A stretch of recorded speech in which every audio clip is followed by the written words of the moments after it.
Good morning, afternoon, good evening, wherever you may be in the World Wide Web. Welcome to Giants Blitz, our football show, but all things football right here at ChilliwackGiants.com. I'm your host, Tim Amy, and joining me today is none other than Mr. Jason Campbell, Giants coach, Husker coach, high school coach, former player, and a proud member of Stalo.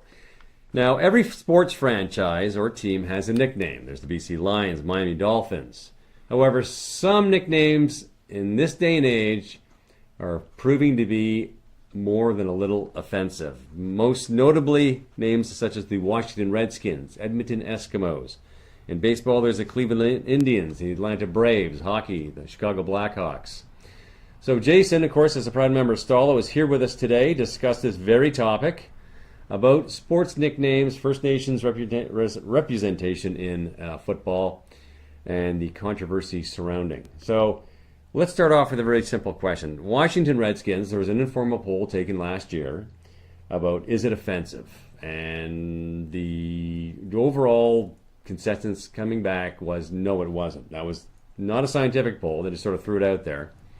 But I want to hear from you as a member of Stalo. What is your feeling on a name like the Eskimos and the Redskins? Well, I think first of all, I just need to say that me being a representative of the Stalo people and Seabird Island is one thing, but I can't speak for all of these people. I can only give you my opinions about what this scenario. I can say that a lot of these names came from a different era and a different time when these types of statements were okay. They weren't frowned upon like they are now, not as politically correct as they are now. So opinions are going to vary. I'm not a fan of the team name Redskins, and I've talked with some other community members about this, and there's sort of three separate subjects here.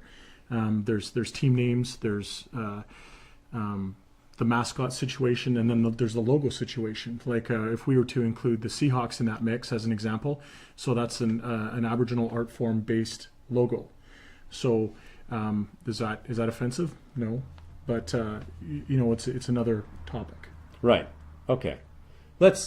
So I think we can all agree the Redskins is a racist term, and that's kind of a no-brainer in this day and age. But you look at something like the Edmonton Eskimos. And now I, at one point in my news career, interviewed a woman from Alaska, and she identified herself as Eskimo. Now, that's not a term we use here in Canada. It's now Inuit or Aboriginal or what have you.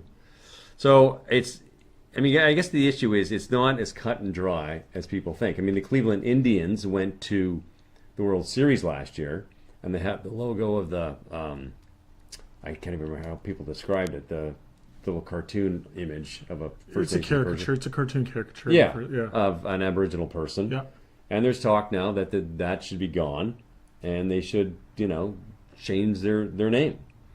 So let's kind of go back to your original statement about Eskimo and speaking to an indigenous person from Alaska. Right. For there's a number of reasons why that would be the case. One of them is that's how they've always been identified as by other people. Right. So it's the easiest way for you to understand, or for whoever to understand who they are. Okay, right? fair enough. I'm an Eskimo person or whatever. Okay. Right? As opposed to having to exhaustingly lay down the law every time and go, I'm a Stalo person from Seabird Island band, right, amongst the Coast Salish people. Right? It's probably easier just for me to say, yeah, I'm Aboriginal. Okay. Do you see what I'm saying? Yeah. No, so for that's one. Another is because of sort of historical traumas and impacts and the history that North America has with Indigenous people, there's a chance that there might be some detachment from who they are historically. They may not know where their community is or what their people are called. Right. Right. So they go to the fallback that the media and society has given them. This is who I am because that's who you say I am. Okay. Right? I hear you. That's interesting. So, where do we go from here? Do they get rid of the name? Do they change it? And you talk about logos, and we mentioned this before the show. Yeah.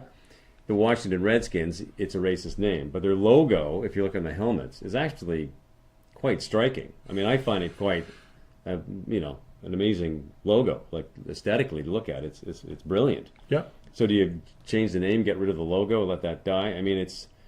I think it all comes back to one of the things that I wanted to mention before is that a lot of team names. The reason why there's such a battle here is that the teams themselves have a tendency of saying we're trying to honor these people. These are names and logos that come from positions of strength, right? Bears, Eagles, right? They're majestic and strong and whatever. Giants, right? But they're also sort of like not real. Like in most of the United States, the Eagles were on the endangered species list in the States for forever. They've only made a comeback in the last 10 years. Right. Do you think most American citizens have ever seen a bear? Probably not. Probably not. At the zoo. Right, man. So they're these almost historical, borderline fictitious things, Spartans, like those types of team names. They're historical things that don't exist anymore. And what's important to understand is that we are still a living, breathing, active culture. Like we're not, a storybook thing that doesn't exist anymore. So that's another differentiation. Is that it would be different if it wouldn't even be different. It would still be sort of disrespectful if we were gone, but we're not gone. Right.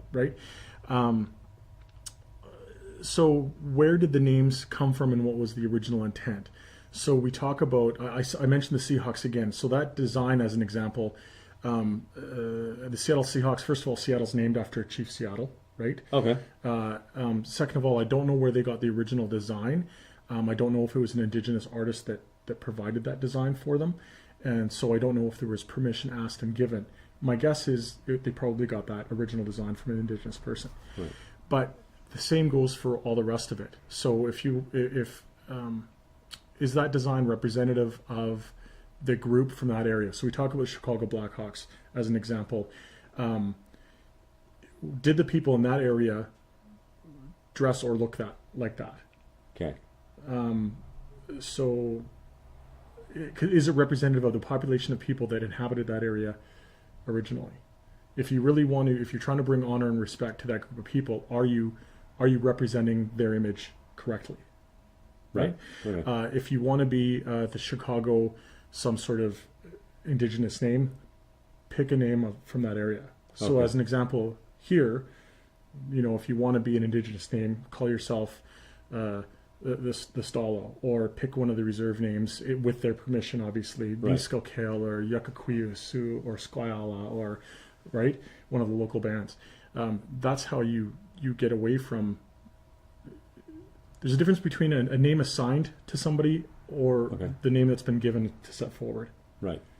It's okay that, like, you're Tim, that's how you identify yourself. But if I go, hey, I'm going to honor you, but, it's Joe. It's Joe here. Joe's a great guy. Well, I'm not Joe. Right? Right. So, okay. I know that's kind of a long roundabout way of coming. No, it's an interesting topic. I mean, if there's a lot of layers on this. And it comes to light, no, we should get rid of it, but it's deeper than that. And we mentioned the Florida State Seminoles, which is a First Nation band, I believe, in the Florida area. Yep. But again, you brought up the top, do they have permission to use it? Does it truly represent it? Were they actually call themselves the Seminoles, or is that a name given to them? Do they have any connection as a university or a football program, sports program, to the First Nations community? Yeah. Right? So it's not that. I mean, you look at the Seminoles, and on the surface, from someone like myself who's not Aboriginal, watching it on TV, oh, wow, they're honoring the local First Nations community, but you're saying maybe they aren't. Maybe they aren't. Yeah. Right? And that brings up sort of another topic of cultural appropriation. So what I mean by that is people taking things that are not theirs because they just sort of like it and they want to do it. Right. So the Seminoles is an example of that. Again, did they have permission to use it, or are they just using it? So try to imagine how much dollars flows through the university with using the name Seminoles. Right? It's frightening. So we have all sorts of copyright laws to protect people's intellectual property and name. So if we're going to follow those laws, then why wouldn't it be the same with the Seminoles? Right. Or any other any other Indigenous name or group of people. I'm sure that the Seminole people will probably benefit a lot from getting a piece of that pie, right? I would say so. So that's it. That's another side of it. And I'm wondering, that's an interesting topic. Who owns the name now? Because I'm willing to bet the university copyright the name Florida State Seminoles, and do the Seminole people have rights to their own name? That's a very interesting topic. I never thought of that. It's like John Fogerty, right? Does he have rights to his own songs? No, he doesn't. No. Well, he won a case now, but originally he didn't. He did not. Right? No, none of those guys did. Right? So Okay. That's interesting. Now, I want to talk about Stalo representation with football in Chilliwack. Now, you remember Stalo. You played football. Yep. There were a lot of I coached this year. I think that I know of. I should say that we had one athlete from Seabird Island playing for us. I'm not aware of a lot of kids from Stalo playing football.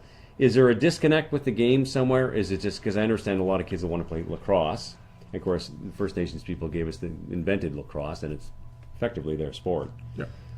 Is there a disconnect between football and the people of Stalo that does not see it as theirs? Soccer is very prevalent in the territory. It always has been. Yeah. Well, soccer's global. I mean, billions of people play soccer. For sure, but even more in our communities. Okay. Like you grow up. Our people are almost more European about soccer than Canadians are. Really? Eh? Oh yeah. Oh wow. Soccer is king in our communities. Why is that? I don't really know, but I believe it to be for Stalo people anyway. Really, it's our structure. Like I'm sort of unusual in my size and shape. I'm over 6 feet tall. Most of my family hovers around 5'6", 5'5". I'm well over 300 pounds. Most of my family is well under 2. So they're built like soccer players. Right. Oh, I see. Okay. So that's not everybody, but that's a good chunk. Right. A good chunk of our people. So their size. natural build leads to that type of athleticism that suits soccer. Yeah, and there could also be an argument made for cost. Yeah. Sometimes, like hockey, is so costly that it's just priced out of a lot of our people's range to play. Anybody's range. There's very few to play. The great thing about football that I think people don't understand is that usually the equipment is provided by the team. Right. You have to get your cleats and your mouth guard, but most people don't know that. No. So I think that we would be, and we're trying to do this actually. Is that some of the local coaches of Indigenous descent are working with BC Aboriginal sports in order to boost football as a sport of choice among Indigenous people, not just Stalo people, but any Indigenous people living in the territory. So they're going to be working hard towards that. They're going to have some camps over the summer. Coach Sheldon Todd Hunter is going to be he's the focal point for that. So some of those things are going to be happening. But information, basically, I don't think we do a lot of communicating within the bands. If we were to send emails and information to all the recreation workers or all the schools within each of the communities, we may start drumming up some support. Okay. So you're saying there's just not enough of an effort, say, from the Giants to reach out to Stalo to get more of the kids in? I don't think it's an effort. I think it's a lack of knowledge on where do I go? How do I go about communicating this? Who do I talk to? Right. So those are things that are fixable. Right. I don't think there's a lack of effort there, but yeah. We are having with the Giants. We are having an Aboriginal camp this summer. Yeah, that's through Sheldon and Drew. Yeah. That's all. I set that up for you. Oh, did you? Yeah. Oh, okay. That shows how much research I did. Yeah, thank you very much.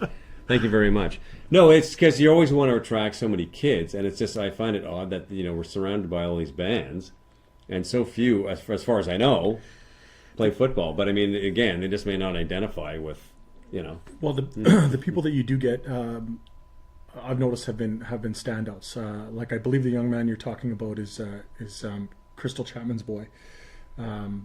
He's a lineman, I think, and he's a big, strong kid, and in the past, Matthias Chapman. Yeah. Oh yeah, no, it's I didn't want to mention his name because it's of course it fluttered out of my head. Are we not allowed? No, the player he played on Benny's team, and I can't remember what his name is now. From Seabird, though? Yeah. And anyway, but he was great. Yeah. And in seasons past, there was a young man, Nation Douglas, who was an athletic standout. and he's from Siam First Nation. We do have them. It's just it's the beginning sweep. The numbers will get larger. The great thing about football that I don't have to tell you, but is that it's accepting of all body shapes and types and sizes and all that stuff. And so we'll find a place for people. Some of the young men like Matthias there, he's not a soccer player. The bone crusher Chapman. He's a big dude, He's man. And, solid. As was I. It's hard to play football when you're running at about 250, 260, right? So, you find the sport that's good for you. So it's I think it's just the work that we have to do is getting that information out. Right. Okay. Well, thank you very much. That wraps up our episode of Giants Blitz. Thank you very much, Mr. Jason Campbell. It's very thought-provoking. It's there are a lot of levels to something as simple as a nickname for a sports team. Thank you very much for your knowledge. I think if I can just say one more thing by before all closing, means. is just that if it's coming from a place of genuine respect and honor, you'll come to a good place with it. Right. So, how about mascots? Do you want to do another show on mascots? Yeah, mascots is the same thing. Again, if it's coming from a place of respect, our people aren't caricatures. You got to find a respectful way to do that. I don't know what that is, but you got to find a respectful way to do that. Ask the people who you are who you're using if they're offended by that. And again, we've talked about something. I'm going to go on a little bit. I'm sorry. Sure, that's okay. We've talked a little bit about how a lot of our people are okay and identify with a lot of these symbols. I myself, growing up, I had Blackhawks jerseys, and all the sports teams that we played on. If we created slow pitch teams, they were all like the Indians, or they were this and that. The Braves, the Braves, all that kind of thing. But there comes a period of growth where you start to learn that these things are just how you've been identified, and if you're not represented well in the public and in the media, if the only positive way you see images of yourself is associated with a sports team, then you'll glom onto that. Right. That doesn't necessarily make it the most respectful way possible, but you take what you can get. So just thank you. No, thank you. That was wonderful. Thank you very much. That's very, very thought-provoking. I've enjoyed this. Well, that does our episode of Giants Blitz here on ChilliwackGiants.com. Thank you very much for tuning in. Thank you, Mr. Campbell, for your thought-provoking insight. And Mr. Wayne Bjorgi, our producer, and Mr. Tim Maston, our tech expert extraordinaire who makes all this happen. Thank you very much for tuning in on Giants Blitz right here at ChilliwackGiants.com.